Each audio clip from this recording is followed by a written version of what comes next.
Good morning. आप सभी का जियो से एग्ज़ाम प्रेप चैनल पर एक बार फिर से स्वागत है। और हमारा आज जो टॉपिक है वो तापमान का तीसरा पार्ट था, जिसमें दो पार्ट का हम डिस्कस कर चुके थे। तापमान क्या है, टेम्परेचर से किस प्रकार भिन्न है। इसमें हम करेंगे कि कौन कौन से कारण हैं वो तापमान को प्रभावित करते हैं, और धरातल पे वितरण को प्रभावित करने वाले दोनों में अंतर समझेंगे, और एक एक तथ्य का और किस प्रकार से जो समताप रेखाएं वो खींची जाती है और वो स्थल से जल पे जाने पे उनका स्वभाव कैसा होता है, इन सबको आसान तरीके से समझने का कोशिश करेंगे इस वीडियो में। ठीक है, तो लास्ट तक देखिएगा। सबसे पहले स्टार्ट करते हैं इधर से हम। हाँ, तापमान में जब आपके सामने आ जाए कि वायुमंडलीय ताप को प्रभावित करने वाले कारक क्या है। वायुमंडलीय ताप को, तो वायुमंडलीय ताप को दो तरीके से प्रभावित किया जाता है।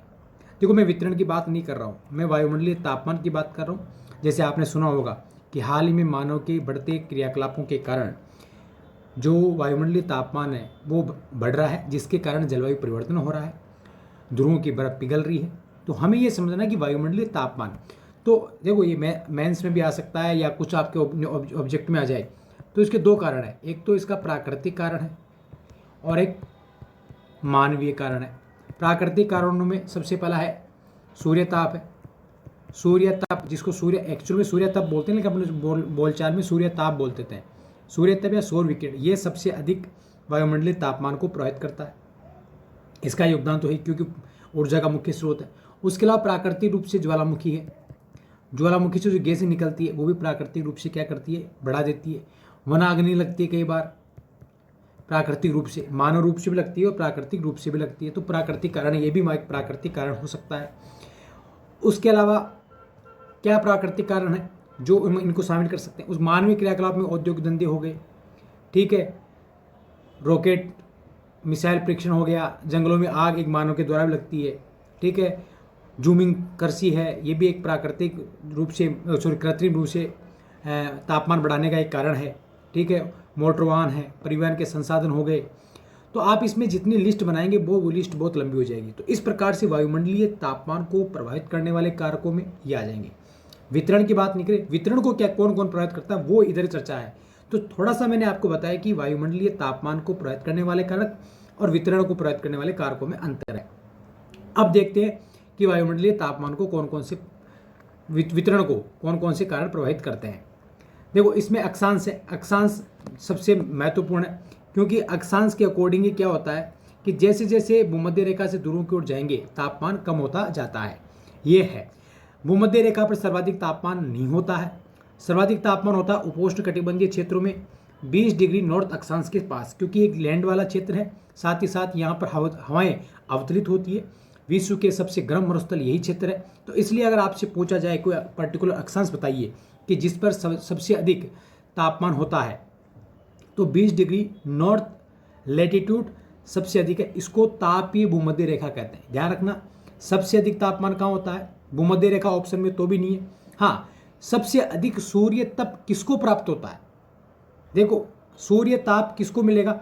इक्वेटर को मिलेगा। लेकिन इक्वेटर पे सूर्य ताप मिलने के साथ साथ वहां पर जलीय क्षेत्र जलवाष्प बन जाता है और दोपहर बाद में वहां पर बादल बनने लग जाते हैं। 4 बजे वहां पर क्या होती है? बारिश होती है।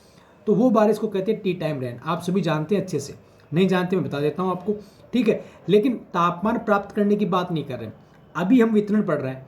तो सबसे अधिक अगर तापमान होगा तो इंसोलेशन एक कारण है, लेकिन सबसे पूरा कारण इंसोलेशन नहीं हो सकता है। इसके अलावा और भी कारण है ना, जैसे वहाँ बादल बन गए, तो बादल जब ज़्यादा होते हैं वायुमंडल में, तो ये तो कहते हैं कि स्वच्छ वायुमंडल में तापमान ज़्यादा प्राप्त होता है। तो गर्म मरुस्थलीय क्षेत्रों में यहाँ पर वायु का अवतलन होता है, जिसके कारण भी तापमान बढ़ता है। क्या क्या कारण हो सकते हैं तापमान बढ़ने के? एक तो वायु का अवतलन, दूसरा कारण क्या है? यहाँ का स्थलीय स्वभाव, यहाँ की मिट्टी है वो भी क्या है? उपजाऊ, वो बलुई मिट्टी है क्योंकि यहाँ मरुस्थल है। तो इन सब कारणों को मिलाकर यहाँ पर तापमान ज़्यादा कहाँ रहेगा ये। इस आधार पर एक आपको विद्वान का नाम बताऊंगा मैं, सुपन। देखो, ताप हमारे पृथ्वी पे जो जलवायु कटिबंध बांटे गए हैं वो करक, मकर, उष्ण कटिबंध, ये ग्रीक विद्वानों का एक वर्गीकरण है जिसके बारे में मैंने क्वेश्चन पूछा था। लेकिन इस तापमान के आधार पर 20 डिग्री भूमध्य रेखा ऐसे करके एक अलग से पृथ्वी का वर्गीकरण किया है, वो सुपर महोदय ने किया है। जो क्या कहता है कि 20 डिग्री से 20 डिग्री के बीच का जो क्षेत्र कहलाएगा वो उष्णकटिबंध है। 20 से 10 डिग्री के बीच का जो क्षेत्र है वो शीतोष्ण कटिबंध है, और 10 डिग्री से कम का क्षेत्र है वो शीत कटिबंध है। तो तापमान की इकाई के आधार पर किसने पृथ्वी का वर्गीकरण किया? अक्षांशों के आधार पर ना करके तापमान के आधार पर किया, वो सुपर मोदे ने किया। जबकि अक्षांशों के आधार पर जो वर्गीकरण किया वो ग्रीक विद्वानों ने किया है। ध्यान रखना ये चीज़ आपको समझ में आ गई। अक्षांश का बहुत फर्क पड़ता है, साथ साथ और भी अदर कारण भी है। अक्षांश ही सर्वश्रेष्ठ कारण तो है अक्षांश, जिसका मैंने क्वेश्चन पूछा, लेकिन उसके अलावा भी और कारण है, जैसे समुद्र तल से ऊंचाई। जैसे जैसे हम सागर तल से ऊंचाई पर जाते हैं तो 165 मीटर की ऊंचाई पर 1 डिग्री सेल्सियस तापमान कम होता है। इसको कहते हैं NLR, नॉर्मल लैप्स रेट। जिसको अगर हम किलोमीटर में बताएं या 1000 मीटर में बताएं तो उसको हम कह सकते हैं कि 6.5 डिग्री सेल्सियस 1000 मीटर या 1 किलोमीटर। इसको फ़ारेनहाइट में कन्वर्ट करना चाहें तो आप फ़ारेनहाइट में भी इसको याद रख सकते हो। ठीक, इस प्रकार से ही हो जाएगा जो मैंने आपको सारे बता रखा है। तो ऊंचाई, यही कारण है कि भूमध्य रेखा पर स्थित किलिमंजारो पर्वत है, ठीक है, केन्या के आसपास है, अफ्रीका में, उसके शीर्ष पर बर्फ जमी होती है। जबकि सबसे अधिक इंसोलेशन कहाँ प्राप्त हो रहा है? इक्वेटर पे हो रहा है। इसके बावजूद भी वहाँ पर क्या है? बर्फ है। इसका मतलब वहाँ पर कहीं ना कहीं ऊंचाई का प्रभाव है।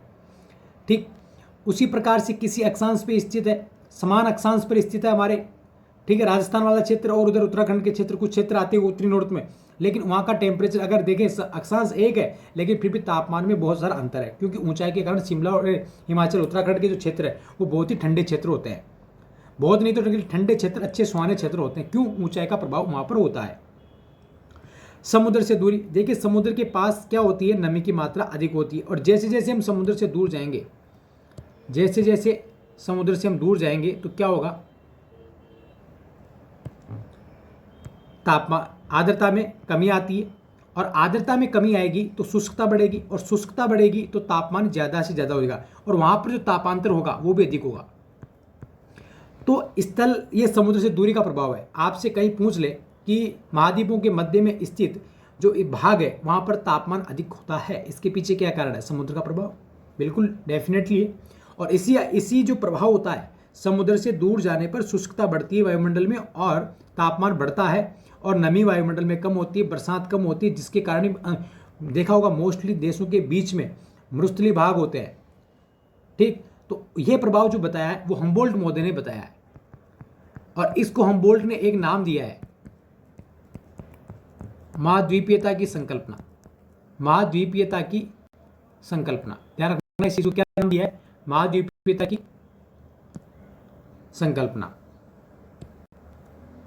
तो इस प्रकार से, हाँ, तो हम्बोल्ट ने इसको महाद्वीपीयता की, तो महाद्वीपीयता की संकल्पना क्या है? जैसे जैसे हम स्थल से दूर जाते हैं तो उसकी शुष्कता बढ़ती जाती है, और इसी के कारण वहाँ तापमान अधिक होता है, तापांतर अधिक होता है, इसको महाद्वीप।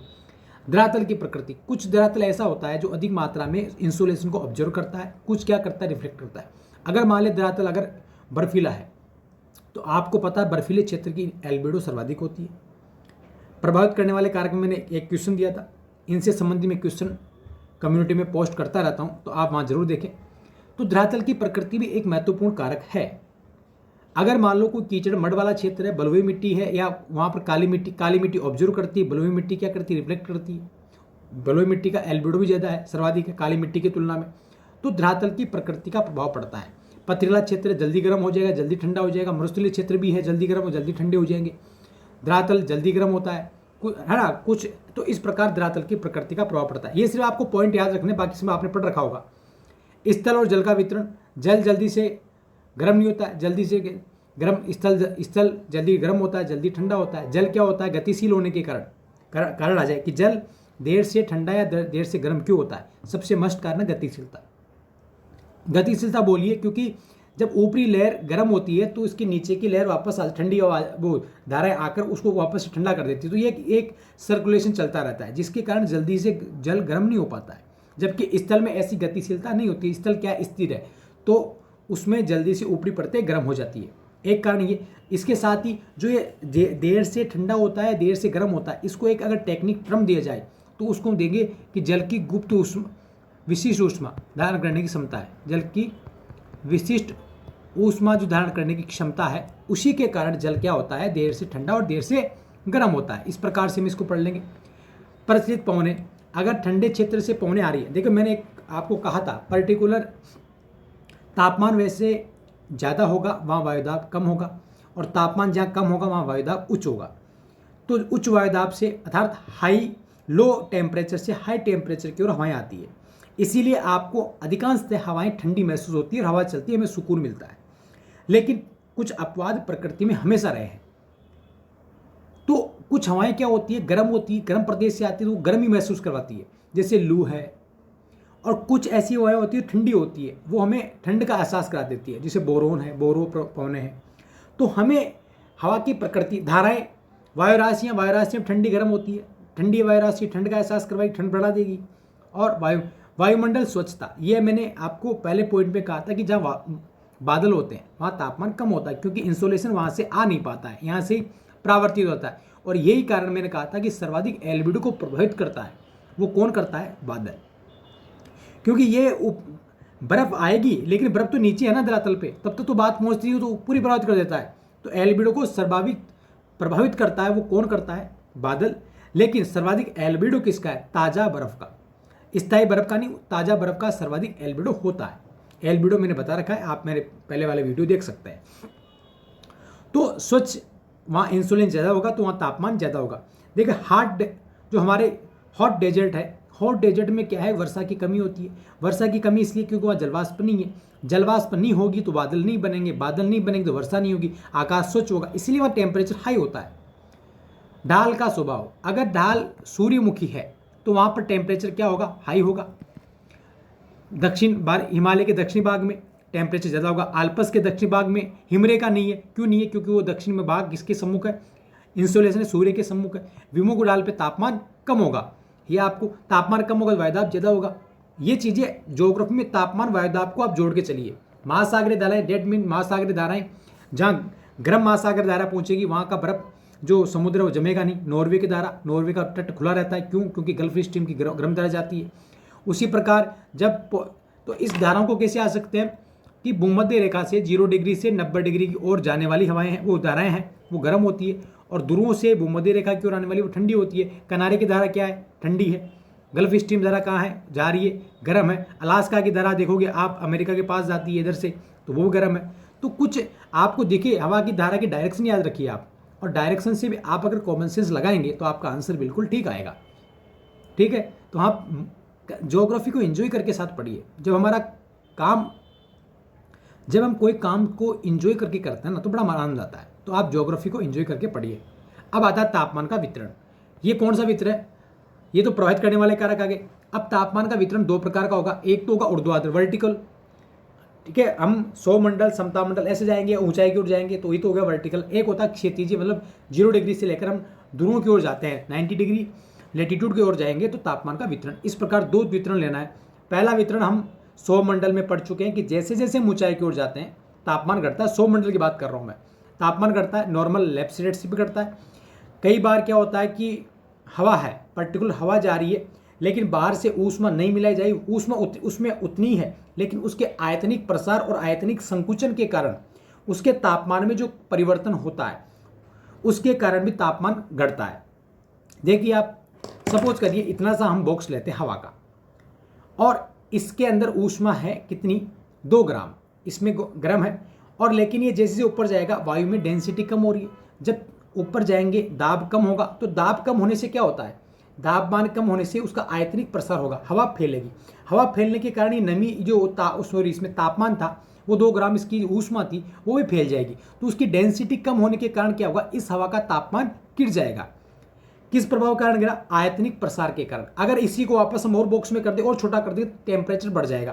तो जैसे जैसे हवा अगर नीचे उतरेगी तो वायुदाब का घनत्व होगा, तो उस घनत्व के कारण इसका क्या है, आयतनिक संकोचन होगा, और संकोचन के कारण क्या होगा, तापमान क्या होगा, बढ़ेगा। आयतनिक ऊपर जाती है हवा, प्रसार करती है। ऐसी घटना कहाँ होती है, भूमध्य रेखा पर। उपोष्ण कटिबंधीय क्षेत्र में हवा क्या होगी, नीचे आएगी, तो वहां पर जैसे नीचे आएगी क्या होगा, संकोचन होगा, तो तापमान बढ़ेगा। इसीलिए उपोष्ण कटिबंधीय क्षेत्रों में तापमान ज्यादा होता है। तो इस व्यवहार को क्या कहते हैं, जब न तो बाहर से ऊष्मा मिलाई जाए न ही इसकी ऊष्मा बाहर जाए, लेकिन हवा जब ऊपर जाती है तो उसका आयतनिक प्रसार हो जाए और हवा जब नीचे आती है तो आयतनिक संकुचन हो जाए। इसके कारण हवा के इस टेम्परेचर में होने वाले परिवर्तन को रुद्धोष्म ताप परिवर्तन दर कहते हैं। आ गया समझ में? इसमें एक कुछ नहीं कंसेप्ट है, बस हवा के आयतनिक प्रसार का याद रखो। रुद्धोष्म ताप परिवर्तन, इसको मैं डिटेल से और पढ़ाऊंगा जब वर्षा करेंगे, बात करेंगे। जब हम आर्द्रता को पढ़ेंगे, इसको एक डिटेल से पढ़ेंगे और अच्छे डायग्राम के थ्रू पढ़ेंगे। तो इसके कारण तापमान फिर क्या होता है, यही कारण है कि ऊंचाई का प्रभाव है, इसीलिए ऊंचाई पर तापमान कम होगा तो पर्वतीय क्षेत्रों पर तापमान कम होने से बर्फ जमती है। तापमान कम होगा, वायुदाब कम होगा, वायुदाब कम होता है इसीलिए पर्वतीय क्षेत्रों में नक्सीर आती, नाकों से क्या होता है, खून निकलता है, क्योंकि हमारे अंदर का जो प्रेशर वो ज़्यादा होता है, बाहर नहीं होता है। इसीलिए आपने देखा होगा कि जो अंतरिक्ष यात्री जाते हैं वो पैराशूट पहने जाते हैं कि उनके बाहर के वो एटमॉस्फेयर के प्रेशर को मेंटेन रखे। समताप मंडल में स्थायी होता है। ओजोन मंडल में जाएंगे तो ओजोन के कारण क्या होता है, तापमान बढ़ता है। मध्य मंडल में पुनः तापमान कम होता है। मध्य मंडल की जो सीमा होती है उसके बाद पुनः तापमान में वृद्धि होती है। तो ये क्या हो गया, ये एक वर्टिकल टेम्परेचर का डिस्ट्रीब्यूशन हो गया है। आगे देखिए आप, ये सब मैंने पढ़ा दिया है। तापमान पतन दर क्या होती है, ये क्षैतिज पवन दर से 100 गुना अधिक होती है। ठीक है, पृथ्वी नीचे के संपर्क में होने से ऊष्मा अधिक होती है। घनत्व अधिक होने के कारण जलवाष्प धूल कणों का संकेंद्रण नीचे अधिक होता है, इसलिए तापमान अधिक होता है। ऊपर क्या होता है, तापमान कम होता है। भारी गैस से जो इंसुलेशन को या पृथ्वी की दीर्घ पारती हुई जो किरण है उनको अवशोषण करने वाली जो गैस हैं वो डेंसिटी और पृथ्वी के गुरुत्वाकर्षण के कारण नीचे के धरातल में ज़्यादा होती है, तो इसलिए वहाँ टेम्परेचर ज़्यादा होता है। ठीक है, तो इस प्रकार से आप इसको पढ़ सकते हैं। अब देखिए आप क्षैतिज वितरण की बात करें तो इसको हम अक्षांश रेखाओं के आधार पर ले सकते हैं। अक्षांशों के आधार पर देखो 0 डिग्री से लेकर 5 डिग्री के बीच का क्षेत्र है वो विषुवत रेखीय क्षेत्र होता है। अब वायुदाब पेटियां पढ़ेंगे तब इनको डिटेल से पढ़ेंगे, बस यहाँ ध्यान रखेंगे ये शांत पेटी है, यहाँ पर तापमान अधिक होता है। वर्ष में यहाँ पर 2 बार अधिकतम और 2 बार न्यूनतम तापमान दर्ज किया जाता है। इस वाले बेल्ट के अंदर दैनिक तापांतर सबसे कम होता है, वार्षिक तापांतर सबसे कम होगा। जैसे जैसे दूर जाएंगे तापांतर बढ़ता जाता है। ठीक है, लेकिन उसके भी एक पीछे कारण है, एक लॉजिक है। ठीक, आप चर्चा करेंगे। तो सबसे कम दैनिक तापांतर और सबसे कम वार्षिक तापांतर किस बेल्ट में होता है, विषुवत रेखीय क्षेत्र में। देखिए आप कभी विषुवत रेखीय क्षेत्र में 2 डिग्री 3 डिग्री तापमान से ज़्यादा तापमान कम हो जाए रात का, तो वहाँ के लोगों को ऐसा लगता है कि सर्दी का एहसास होता है। वो कहते हैं भयंकर सर्दियाँ पड़ रही है। तो सबसे कम, क्योंकि वहाँ वो मध्य क्षेत्र हो गया, इसलिए वहाँ पर ऐसा होता है। 2 बार अधिकतम और 2 बार। तो आप प्रत्येक जोन की विशेषताओं को याद रखें कि वहाँ पर क्या विशेषताएं होती है। उष्णकटिबंधीय क्षेत्रों में साल में 1 बार अधिकतम और 1 बार न्यूनतम होता है। ठीक है, और इन क्षेत्र में क्या होता है कि कभी साल में जब गर्मियाँ होती है तो वहाँ 14 घंटे का दिन होता है, और जब सर्दियाँ हो जाती है तो सर्दियों में 14 घंटे का रात होता है। किसके कारण होता है, पृथ्वी की झुकाव के कारण और पृथ्वी की आकृति के कारण ऐसा होता है। उपोष्ण उच्च वायदा, तो यहाँ पर क्या होता है, उपोष्ण जो कटिबंधीय क्षेत्र है वहाँ पर जो दैनिक तापांतर है वो सर्वाधिक होता है। दैनिक तापांतर सर्वाधिक कहाँ होता है, उपोष्ण कटिबंध में। आप बीकानेर साइड मरुस्थलीय क्षेत्र में जाओगे तो वहाँ दिन में भयंकर टेम्परेचर होता है, लेकिन रात में टेम्परेचर गिरता है, तो दैनिक टेम्परेचर ज़्यादा होता है। शीतोष्ण कटिबंधीय क्षेत्र है, वहाँ पर वार्षिक तापांतर सर्वाधिक होता है। वार्षिक तापांतर सर्वाधिक होता है कहाँ पर, इसमें। और टुंड्रा प्रदेश और ध्रुवीय प्रदेशों में आप उनको आगे पढ़ेंगे। तो इतना आप ध्यान रखिए, बस यहाँ से काम बन जाएगा हमारा। अब आती है समताप रेखाएं। समताप रेखाएं किस और स्थल से जल पे जाती है तो क्यों झुकती है, तो इसका प्रभाव है वो एक ट्रिक से समझेंगे भी। वह काल्पनिक रेखाएं, ये काल्पनिक होती है, को धरातल पर नहीं खींची जाती है, जो समान तापमान वाले मतलब सागर तल पर स्थानों को मिलाती है। इस रेखाओं को मानचित्र पर क्या है, खींचा जाता है। इसको पश्चिम से पूर्व की ओर खींचा जाता है। किधर जाता है, पश्चिम से पूर्व की ओर इसको खींचा जाता है। उसके बाद फिर हम क्या करते हैं, इसको खींचने के बाद अब पश्चिम से पूर्व, क्योंकि पृथ्वी रोटेट पश्चिम से पूर्व करती है और तापमान पर भी पश्चिम अक्षांशों के आधार पर ही वितरण होता है। भाई 0 डिग्री अक्षांश से इसका तापमान सेम होता है। जैसे जैसे ध्रुवों की ओर जाएंगे तो तापमान क्या होता है, इक्वल अक्षांशों के वितरण के अकॉर्डिंग तापमान होता है, इसलिए अक्षांश के पैरेलल इनको खींचा जाता है।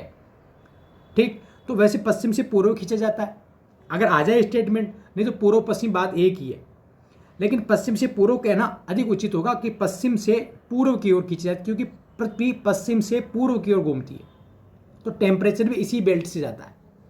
तो इस प्रकार आप ले सकते हैं, जिस अक्षांश पर्टिकुलर अक्षांश के समानांतर तापमान कम होता जाता है ध्रुवों की ओर, इसलिए अक्षांशों के पैरेलल होती है, और समदाब रेखाएं भी अक्षांशों के पैरेलल होती है। लेकिन स्थल और जल और ऊंचाई के प्रभाव तो हम घटा ही देते हैं, इसमें ऊंचाई का प्रभाव ध्यान रखा नहीं जाता है। जैसे ये मसूरी है और मसूरी के पास में कोई भी स्थान है जो नीचा है, यहाँ का तापमान कितना है, अभी यहाँ 22 है, और यहाँ गए हम, ये ऊंचाई पर होने के कारण 6 डिग्री तापमान है यहाँ पर। लेकिन हम क्या करेंगे, ये 2 किलोमीटर की ऊंचाई, इसकी जो ऊंचाई है वो घटाकर इसका धरातल का तापमान, जो सी लेवल का तापमान है वो निकालेंगे।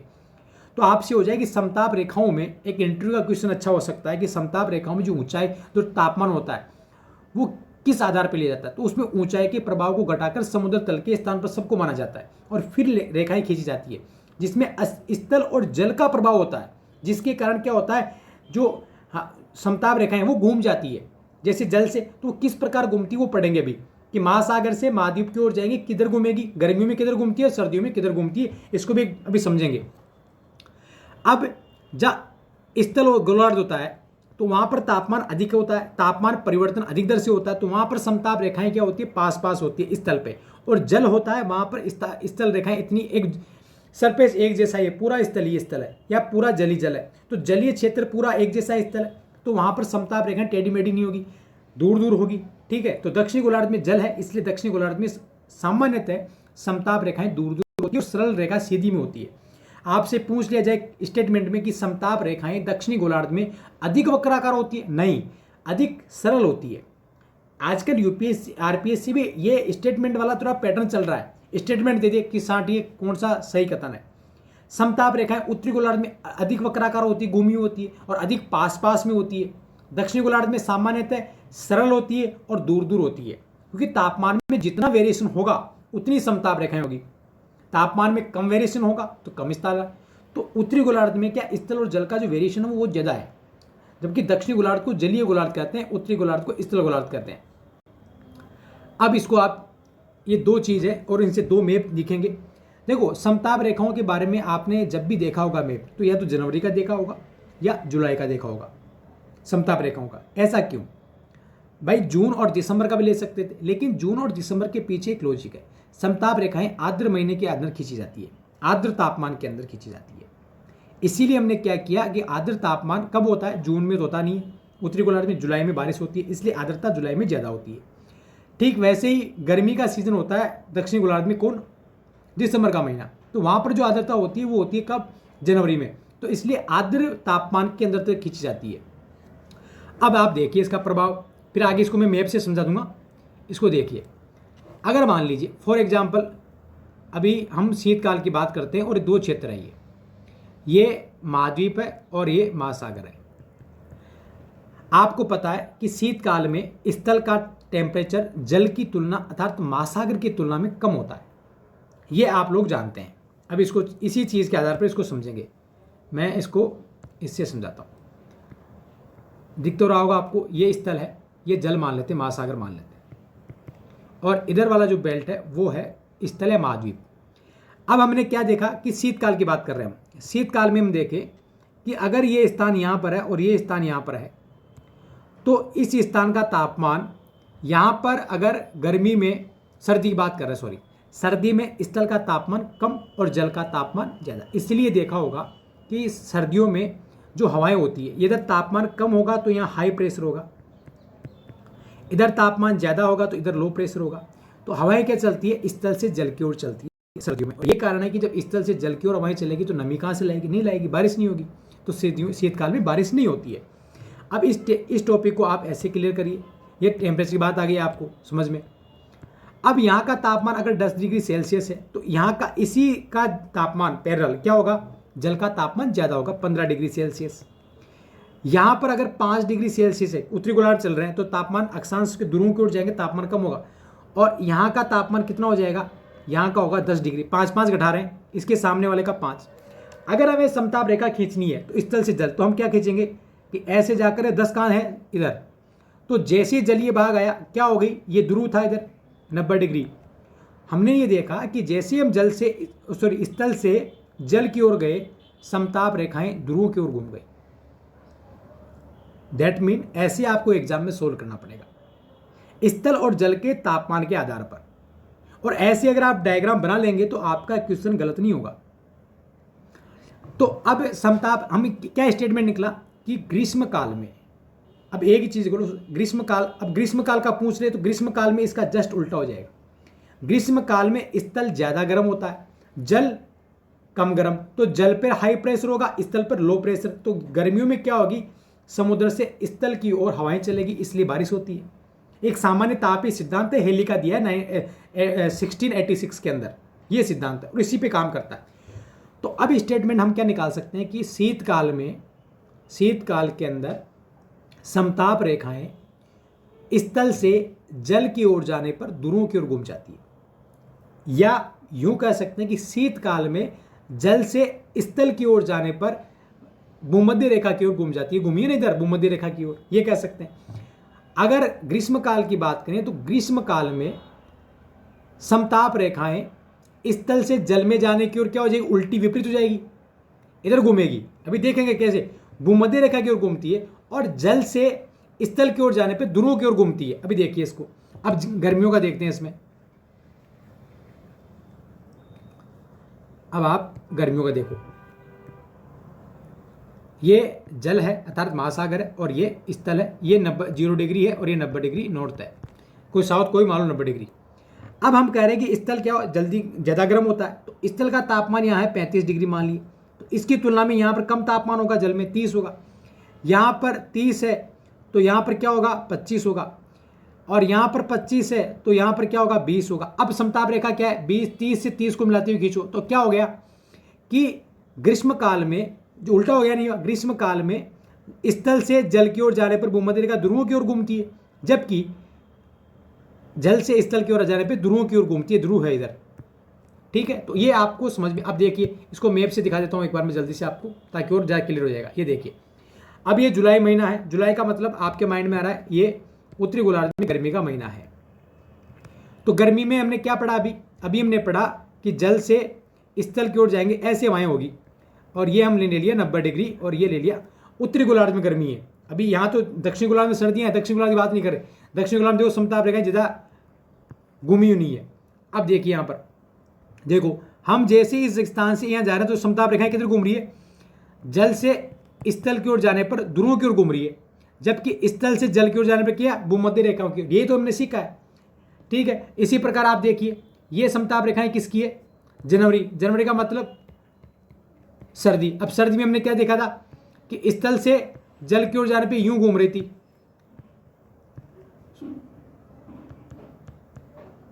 ये तो ऐसे जाएगी। अब देखना इसमें ये स्थल है और जल पे गए तो घूमे किधर, घूमी ध्रुवों की ओर, और उधर से आए तो भूमध्य रेखा की ओर। तो ये प्रभाव आपको, ये स्टेटमेंट कई बार पूछा हुआ, इसको ध्यान रखना, ये प्रभाव ध्यान रखना स्थल जल।